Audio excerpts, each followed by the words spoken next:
بسم الله الرحمن الرحيم அழகிய மார்க்கம். அஸ்ஸலாமு அலைக்கும் வரஹ்மத்துல்லாஹி வபரகாத்துஹ்.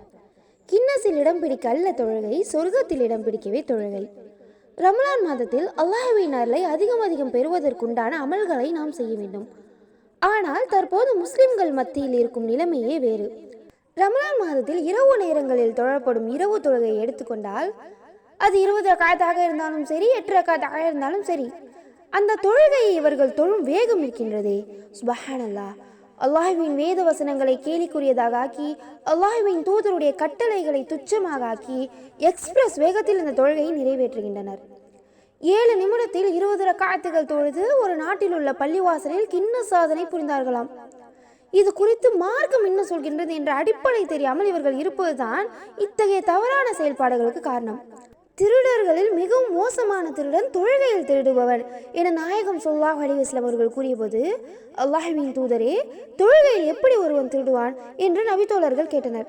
தனது ருக்குவையும் சுஜூதையும் பூரணமாக செய்யாதவனை அந்த திருடன் என நாயகம் ஸல்லல்லாஹு அலைஹி வஸல்லம் அவர்கள் பதிலளித்துள்ளார்கள். நபி ஸல்லல்லாஹு அலைஹி வஸல்லம் அவர்கள் எச்சரித்தது ருக்குவையும் சுஜூதையும் பூரணமாக செய்யாத நபர்களைத்தான். ஆனால் இவர்களோ தொழுகையின் இந்த செயலையும் பூரணமாக செய்வதில்லை. அப்படியானால் இவர்கள் எவ்வளவு பெரிய திருடர்கள்! நபி ஸல்லல்லாஹு அலைஹி வஸல்லம் அவர்கள் தொழுகைக்கு வரும்போது வேகமாக ஓடி வரக்கூடாது என்று கட்டளையிட்டார்கள். அதில் நிதானம் தேவை என்றார்கள். தொழுகைக்கு வரும்போதே ஓடி வரக்கூடாது, நிதானம் தேவை என்றால் தொழும்போது எவ்வளவு நிதானம் தேவை என்பதை சிந்தித்து பாருங்கள்.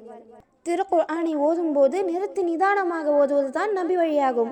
கோழி கொத்துவது போல கொத்தி கொத்தி எழுந்திருப்பது நயவஞ்சகனின் தொழுகை என நபி ஸல்லல்லாஹு அலைஹி வஸல்லம் அவர்கள் எச்சரித்துள்ளார்கள்.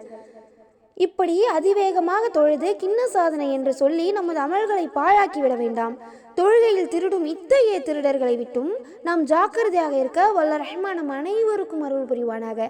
அஸ்ஸலாமு அலைக்கும் வரஹ்மத்துல்லாஹி வபரகாத்துஹ்.